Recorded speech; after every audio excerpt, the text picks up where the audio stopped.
Greetings and good morning. Good morning to you here in this room and as well as you online. Welcome to the Temple Buddhist Center's Sunday meditation service. I'm Kristen and I'm honored to be of service this morning. We hope our service this morning finds you happy and healthy. But know that if you are struggling, we hope that Temple Buddhist Center can be a source of refuge for you as we open our hearts to you and to your loved ones. Let's begin this morning with a few conscious breaths, taking a few moments to ground, to experience the body, and to breathe together. Conscious breathing is where you seal the mouth, breathe deeply through the nose, and pause for a moment before releasing slowly so that the exhale is longer than the inhale. Let's begin. Breathing in, pausing just a moment, feeling the fullness of the lungs, releasing slowly, and as you release, checking in with the body, just being aware of what is present and alive in the body right now.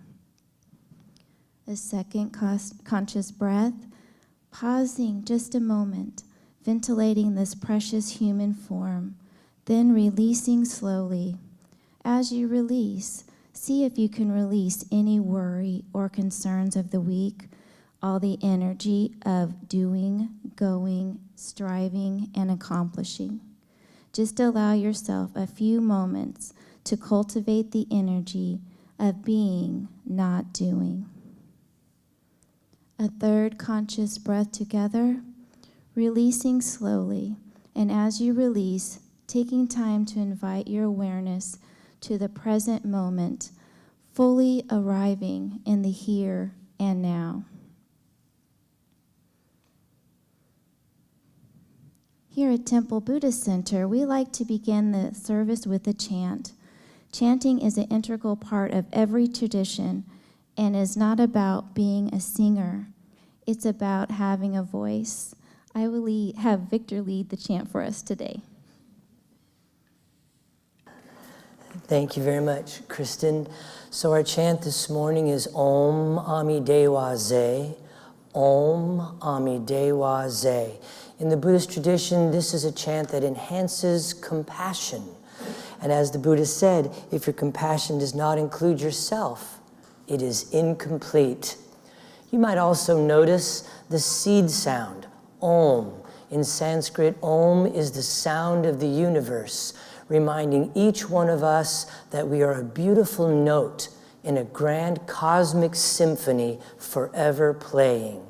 And so we'll go ahead and invite Jordan to tone us in as we take a conscious breath.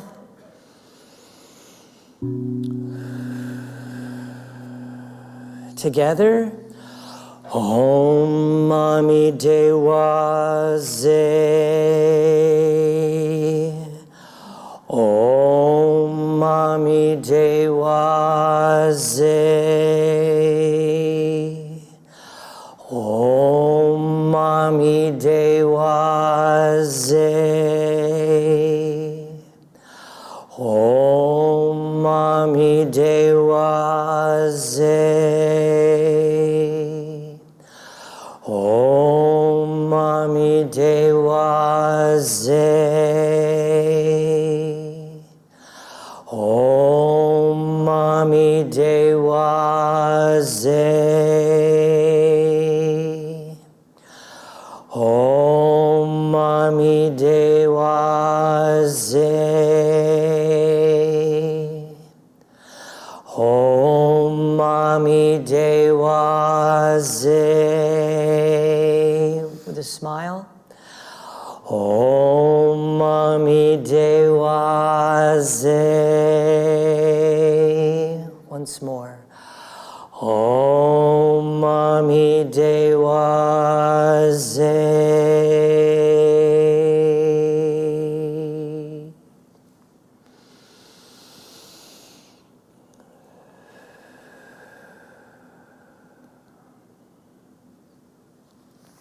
Also, at the back of the meditation hall are blankets, lozenges, tissue, and hearing devices if needed.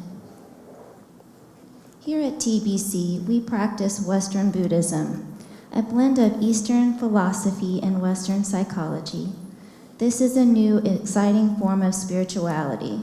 It is dynamic, inclusive, active, and focuses on core Buddhist insights, mindfulness, meditation, and their practical application in our daily life. Our goal here isn't to get everyone to agree on one lineage or philosophy. Rather, it's on cultivating shared experience of mindfulness, oneness, and love. Whether we are chanting, meditating, or sharing from the heart, we respect you'll participate only at the level that feels comfortable for you. We take refuge in the three jewels and acknowledge these core values as an expression of awakened mind, the Buddha, the Dharma, and the Sangha. We value awareness of our own Buddha nature as well as the Buddha nature of all beings, allowing a new perspective of this and every precious moment. The second jewel is the Dharma, the truth teachings that release us from fear and delusion and help us to realize the true nature of who we are. and the Sangha, all of us here, the spiritual community, an essential part of growth where we participate at the teachings together and support each other along every step of the path. Let's take a moment to silence any electronic devices and prepare for a meditative environment. Now let's prepare for the prayer of refuge. We'll recite this together 3 times. In Buddha, Dharma, and Sangha, we go for refuge until fully awakened through the power of generosity, ethics, patience, enthusiastic effort, concentration, and wisdom. For the sake of all beings, may we realize and demonstrate our innate goodness. In Buddha, Dharma, and Sangha, we go for refuge until fully awakened through the power of generosity, ethics, patience, enthusiastic effort, concentration, and wisdom. For the sake of all beings, may we realize and demonstrate our innate goodness. In Buddha, Dharma, and Sangha, we go for refuge until fully awakened through the power of generosity, ethics, patience, enthusiastic effort, concentration, and wisdom. For the sake of all beings, may we realize and demonstrate our innate goodness.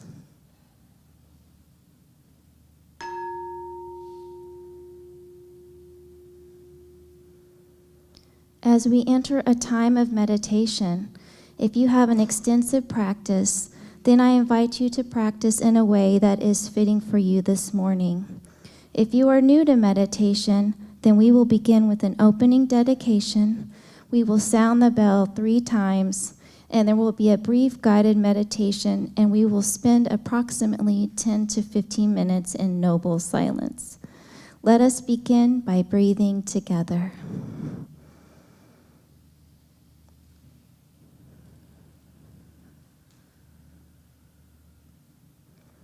Body, speech, and mind, in perfect oneness, I send my heart with the sound of the bell. May the hearers awaken from forgetfulness, transcend the path of anxiety and sorrow, and realize the true nature of who they are.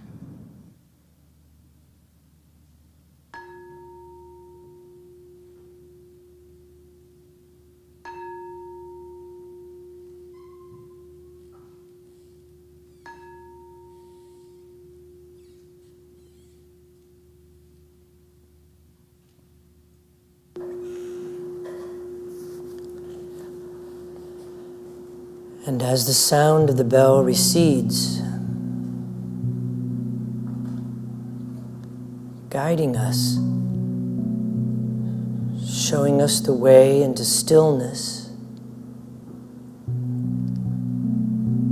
if you need to take another conscious breath or adjust the posture, I invite you to do so. Whatever you need to do to partner with the body, to become more gentle, easy, spacious, and light.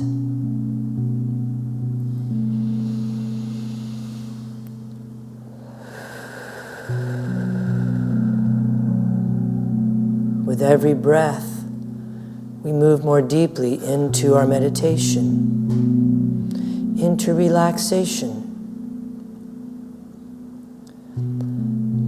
Noticing any parts of the body that might be tense or contracted, the forehead, the eyebrows, the jaw. Relaxing the shoulders, releasing the belly.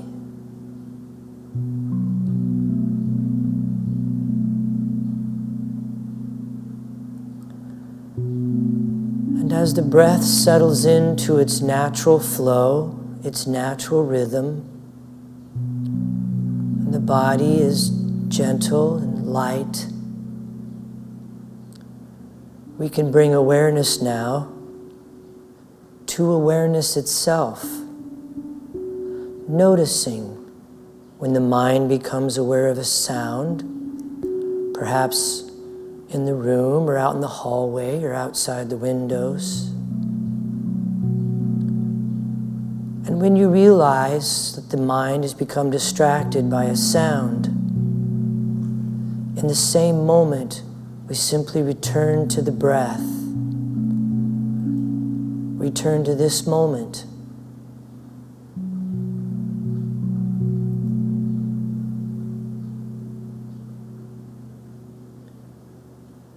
You might become aware that the mind has been distracted by a sensation, like an itch or a tummy rumble. In the same moment that you notice the mind has gone astray, lovingly and gently return to the breath. The breath is always in the present moment, and so is a good teacher.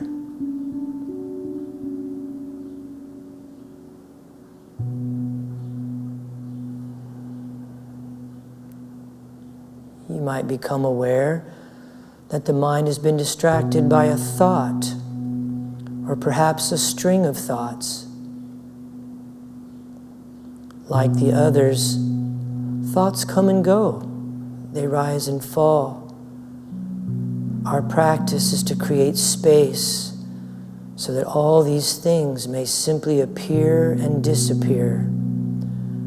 Ours is to only notice and touch it as lightly as possible before returning to the breath and returning to this moment.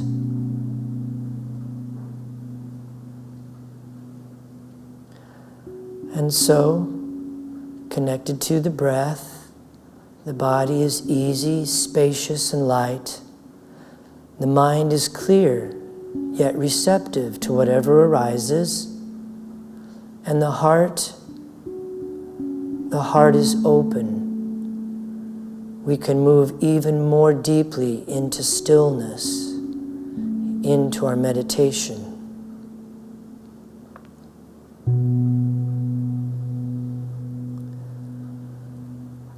I close my eyes and I see clearly. I stop trying to listen and I hear truth. I am silent, yet my heart sings. I seek no contact and find union. I am still and move forward. I am gentle and need no strength.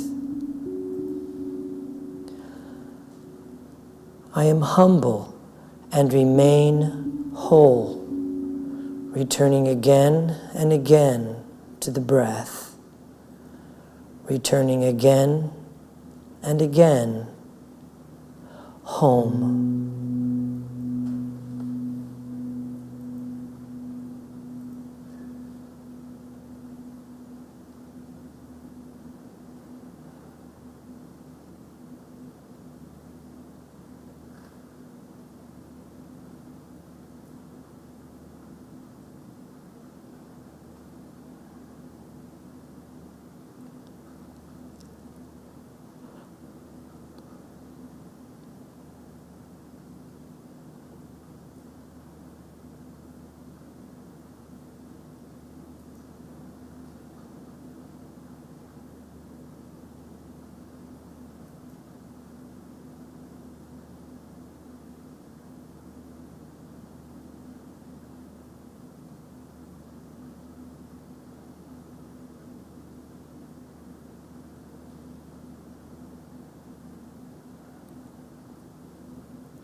And so I invite you to bring your awareness to the sense door of sound. And as you become aware of the sound of my voice or the sound of the air handlers in the room or rustling, at the same time, can you keep 5% of your awareness on the silence within?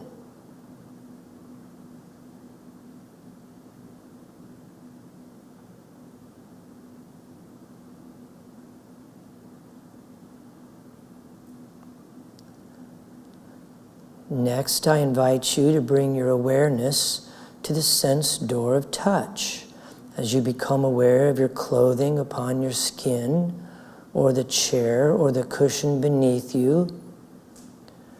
And as you become aware of matter, material, and form, at the same time, can you keep 5% of your awareness on that which is formless? In other words, awareness of awareness.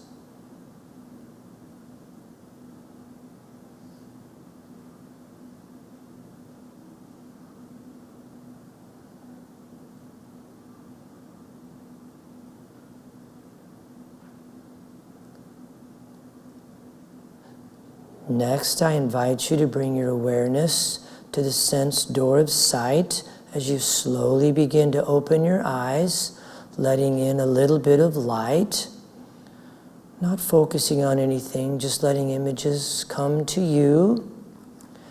And as you become aware of things and stuff and objects, at the same time, can you keep 5% of your awareness on the space around them? The space in this room, around the building, around our planet.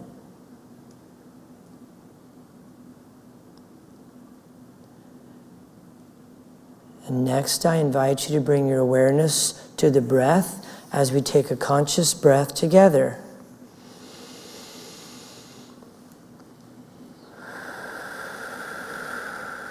And as you release, be present in the here and the now, in this time and this place.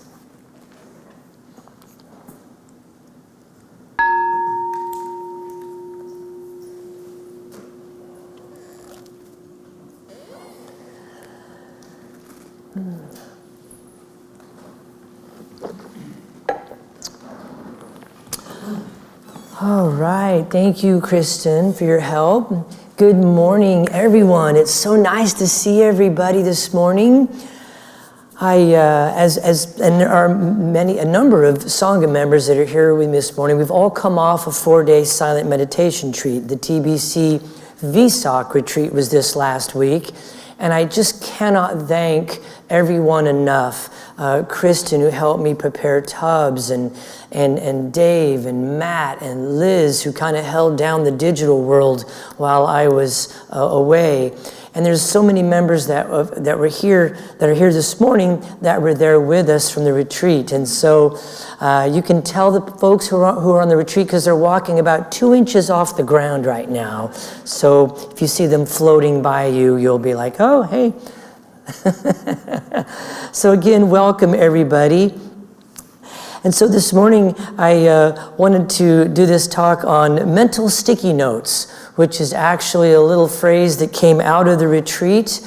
Robert mentioned it and I liked it, and so a talk was born. And it also comes out of my own experience this week, well actually the past 2 weeks, as I have been rushing around and preparing for the retreat. And I'll tell you more about that here in just a moment. But I want to talk a little bit about this idea of mental sticky notes and how our busyness affects our practice, or vice versa. So being busy is often seen as a badge of honor and a marker of self-worth. even to the point of where sometimes a lack of leisure can be viewed as a direct indication of status. Oh, no time for sitting around. I've got a world to run and operate. Retreat for 4 days? How lazy. So, however, as many of you conceptually or all understand, overscheduling yourself can and will create more suffering. It will create emotional and physical health concerns, as well as our ability to maintain healthy relationships. One of my teachers used to say, it is better to do nothing than to be busy doing nothing. And so this is a core issue for me. Busyness has always been a powerful form of aversion, and I'm going to talk about that some more as well. Research indicates that an individual's perceived level of busyness may be heavily connected to their sense of self-worth, as well as how others view them. Individuals who are busy by choice may feel needed when they're so busy, in demand. Oh, look at me, I have so much to do. I'm an important person. And by the way, this also applies to keys. Whoever has the most keys wins. So the more keys you have, the more important you are. So all these external signs of worth and value, external, it is this way that the external busyness or the keys elevate this feeling of self-worth. Now, from a standpoint of the Buddhist practice, one of the most effective tools for awakening is the complete opposite of that. Don't just do something, sit there. Isn't that an interesting observation? In addition to its connection to feelings of self-worth and status, staying busy, one recent report cites, staying busy may also be a way to avoid or numb out. Now you see we're digging a little deeper, down below just the, oh, well, I'm important because I stay busy. But there's more to it. As my teacher always used to say, deeper, deeper. So this idea that busyness can help us to avoid or numb out to painful feelings or life situations that are going on in our life. If you are super busy, you are unable to focus on what may be bothering you or causing discomfort kind of underneath the surface. And there's even more subtler level. This gets so fascinating. It's so interesting, our practice. One of the key aspects to our practice is playful curiosity about this beautiful, precious human form that we have been given to play with for 60, 70, 80 years. And so there's even a more subtle level to this concept of busyness and how it either adds to our value and our status or provides us a form of aversion to numb out. The next level is this, that when we fail to accomplish our goals or our tasks, we can then judge or punish ourselves and therefore reinforce the conditioned patterns of not being good enough. When we carry around that sticky note, then we unconsciously set ourselves up to validate that sticky note, that little subtle conditioned pattern of not good enough, not worthy. And so I would like to present to you today's most hideous torture device. Now this may be shocking to some of you, so please prepare yourself. The dreaded to-do list. Oh, now before you get upset, it's like, oh no, don't bag on my to-do list. Being busy and being productive can often be confused with one another. You see, if we are busy, we may have a ton of things on our plate, but this doesn't necessarily mean we are productive and using our time efficiently. So being productive means being able to complete a task or get something done. So you see, we do not need to be busy in order to be productive. Being busy has to do more with how we spend our time, where productivity has more to do with what we are able to accomplish. Eckhart Tolle puts it this way: it's not so much what you do as it is the quality of the doing. What we are talking about here today is the 6th step of the 8-fold noble path, known as Sambhavayama, or wise effort. Wise effort. Now, wise effort is classically and traditionally associated with working with our mind in meditation. However, it also applies to working with our mind states in daily life. Working with our mind states in daily life. Now we're getting to that quality of the doing, of what you're doing. What are you bringing to each and every experience? So when, for example, the mind states in our daily life, what is the quality of the doing? Notice that tiny little voice. I have to get this stuff done. Look at my list. I've got so much to do. I have to get this done. You have to? If I don't do this, who will do it? See how needed I am in the world? Gosh, the world would just fall apart if I wasn't here. So do you see, can you hear in this tiny voice the helplessness or the self-worth that is validated by this big giant list? There's even victimhood in it. So mindfulness steps in to bring clarity. It brings clarity to what are we cultivating in this moment by moment experience.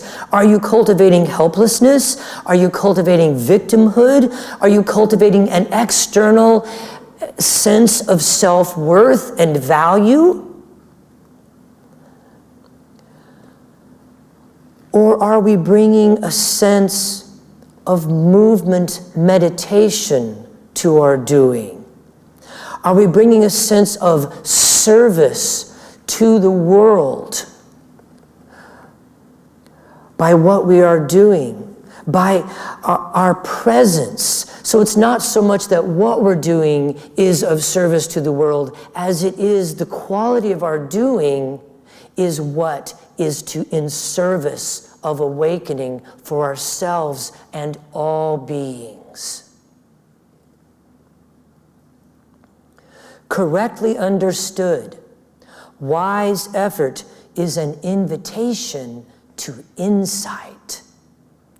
Insight into the conditioned patterns of speech and behavior. Conditioned patterns that we learned at a young age of how, if I can just be funny, then everybody will love me. If I can just be useful, my to-do list, then I will be loved and valued by everyone, because look at what Victor does. Look at all that. Whew, man, boy, do we need him around. External validation, external sense of value. One of my insights from the 4-day silent retreat this week it arose by having this rush of getting everything prepared, getting everything ready, the frantic going and doing and checking off this, checking off that, looking at any number of 10,000 sticky notes stuck all over my house, my car, and my office, trying to remember this, that, and the other, never remembering the breath. That wasn't one of my sticky notes. Breathe, Victor. Karen's laughing because I know she has a sticky note on her mirror that says that. And so this frantic going and doing, and then contrast that, because it was right next to, it was back to back with 4 days of silent meditation. Having those right next to each other enabled this insight to arise because the contrast was so stark. My own busyness, I created. The Buddha said, as a person thinks, so are they. We create our own reality. That's our practice, to see what we are creating in moment by moment. Karma is not about lifetime after lifetime. Karma is about every intentional thought, word, and deed in this moment affects the next moment. And there we create our reality, our world. So my own busyness I created by not creating committees for the retreat, by not asking for help. Now follow this flow chart. By not asking for help, okay? In meditation, in contemplation, in self-inquiry, why did I not ask for help? Follow that back. I discovered in a deep little corner there of the psyche, a sticky note. And the sticky note was, I'm not worthy of receiving help. You don't deserve help because you're not doing it right. And then even when folks did help, the ego comes in the back door and sabotages that by setting up and creating unreasonable outcomes for those who are trying to help, which is a projection of my own not good enough. Because, oh, you're not doing it right. Oh, you're not, that's not the way. Oh, criteria, oh, perfectionism. It's all a projection. And isn't the process beautiful? It's happening exactly the way it's supposed to happen. When we do our inner work, when we purify fear, greed, hatred, and delusion, our true nature is revealed. How do we purify the fear, greed, hatred, and the delusion? The self-inquiry, meditation, mindfulness, sila or ethical conduct, our sangha and our studies. And sangha includes retreat. Retreat is a pillar of the practice. Meditating every day for 15, 20 minutes is wonderful. There's a vital and a foundational part of our practice. But sometimes we need to go deeper. And 4 days in silence affords us that.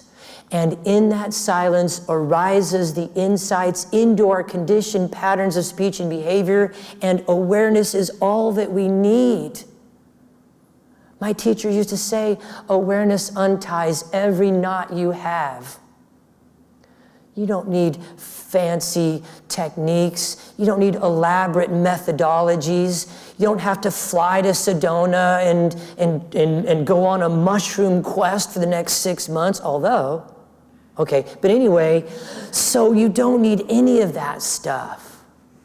The Buddha said you have everything you need to wake up right here, right now.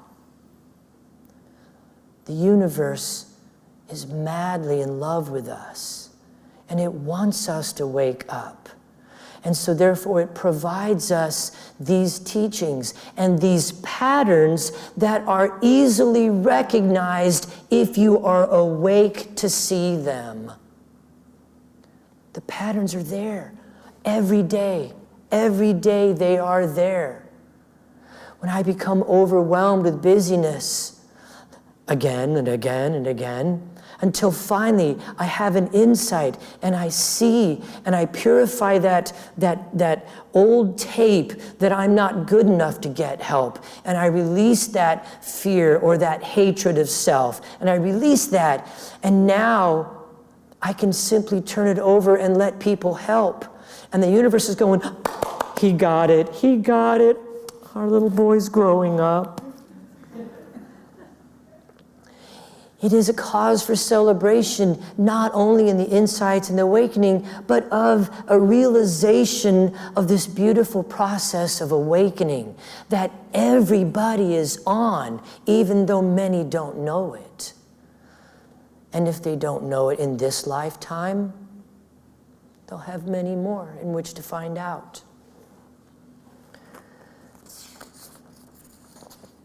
And so, as we cultivate not just wise and skillful effort, I want to encourage you to add to that joyful effort, the playful curiosity. What if you couldn't do life wrong? And guess what? You can't. Because even the challenges and the difficulties point us towards awakening. Because they're little flags. The universe is sending little messengers, often in the form of unpleasant emotions, but there's no such thing as a bad emotion. They're just unpleasant because they're loud. Because they're saying, hey, look here. Look here to wake up. And so with a playful curiosity, we go there. So I want to encourage a joyful effort. We discover what I think Joseph Campbell described as the rapture of being fully alive to each and every experience, even the painful ones. So we could write a whole book on these experiences of joy and misery, and we're really good at looking at misery, but I want to invite you to also bring in the joy. There's a Zen story about this person that came to a Zen master and was just laid out 30 minutes of miseries, trials, tribulations, suffering and dukkha, and the Zen master sat there, and when the person was done, the Zen master says, "Yeah, but are you enjoying it?" And of course, which is what Zen is so good about. So I would like to close the meditation with this little poem. And not only that, but what if our to-do list looked like this? This is my new to-do list. Put these on sticky notes all over the place. So I'd like to close with this little poem, Believe It or Not, by little 10-year-old Caitlin Madison. And I don't know where she's from, but I came across this poem and I thought, from, out of the mouths of babes, from this little 10-year-old, notice the wisdom in this. And she entitles her poem, Busy. The hurry, the rush. You walk, not noticing what is going on. You suddenly stop. You see what you are missing. Now you chase that. The hurry, the rush. So busy trying not to be. Wow. 10 years old. Thank you.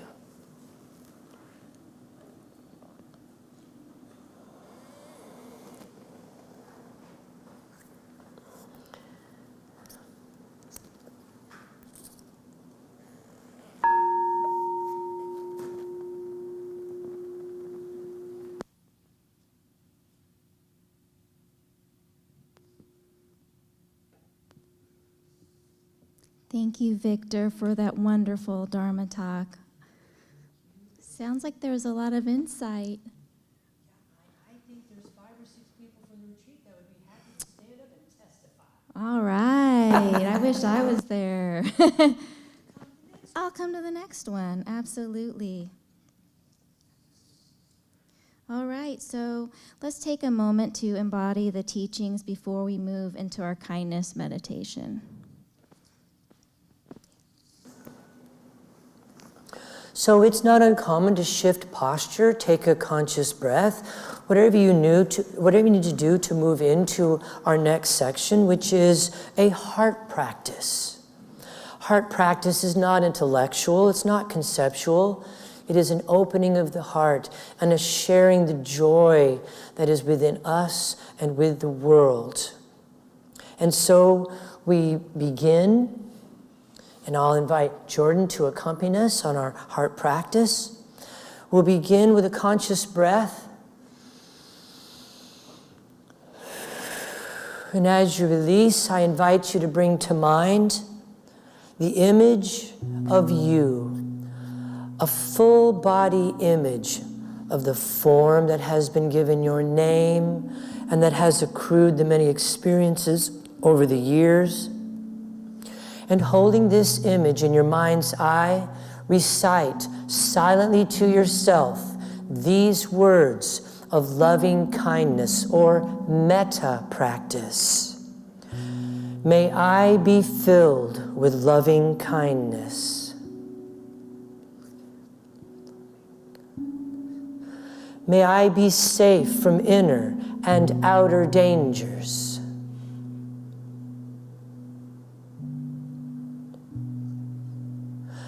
May I be well in body and mind.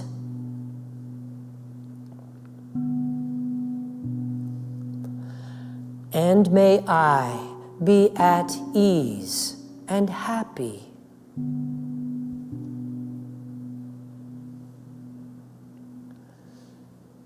Conscious breath.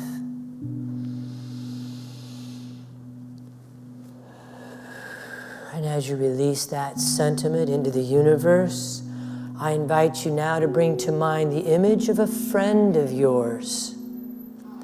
Holding this image of your friend in your mind's eye, let us open our hearts as we send metta. May you be filled with loving kindness.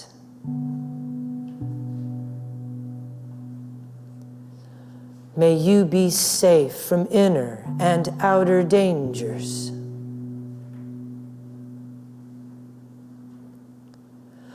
May you be well in body and mind.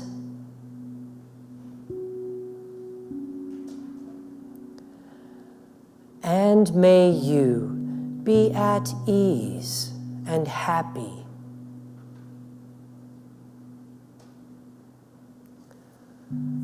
Conscious breath.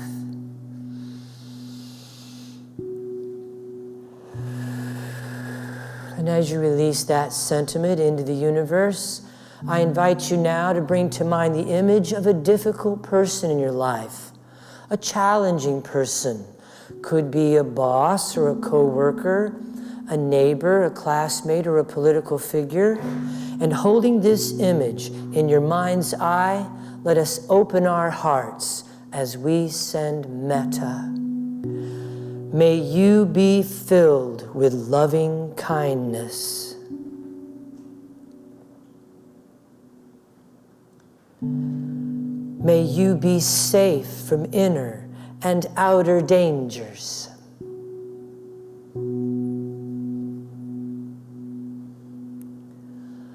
May you be well in body and mind.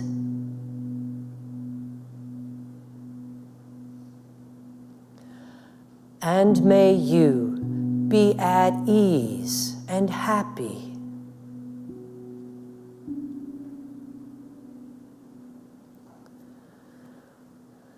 Conscious breath.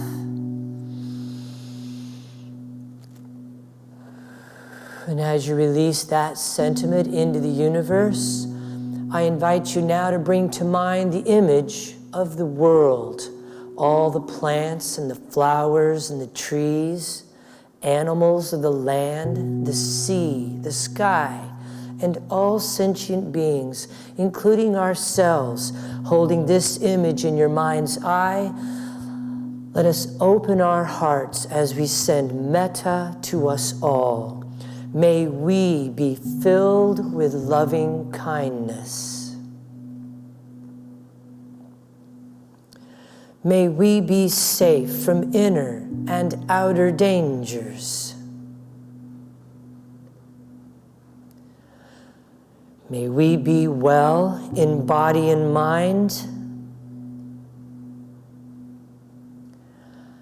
And may we be at ease and happy.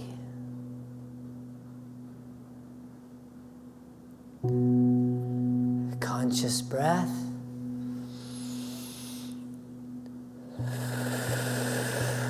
Releasing that into the universe.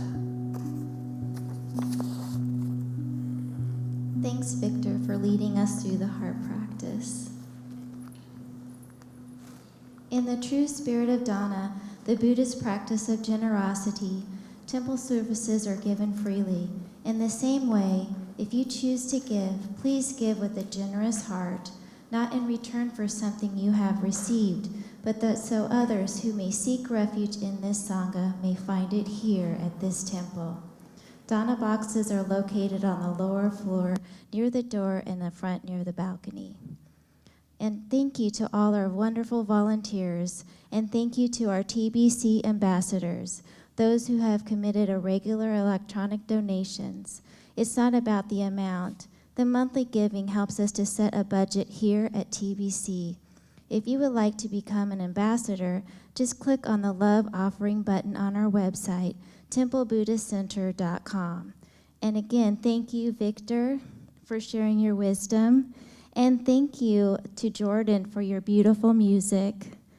And we thank each and every one of you for being here this morning and online. We are all the better for it. Let us prepare now to close our services with the Bodhicitta dedication. We'll say this aloud together one time.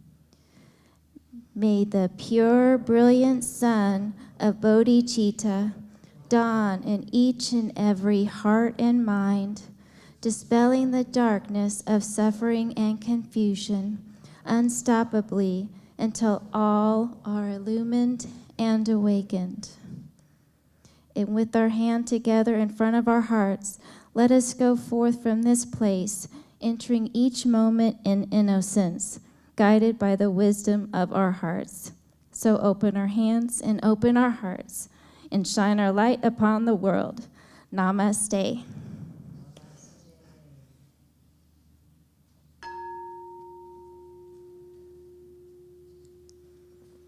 So announcements now. Yes, thank you so much, Kristen. I appreciate all your help this morning. And thank you, everyone, so much for sharing your heart and your presence and your practice with us.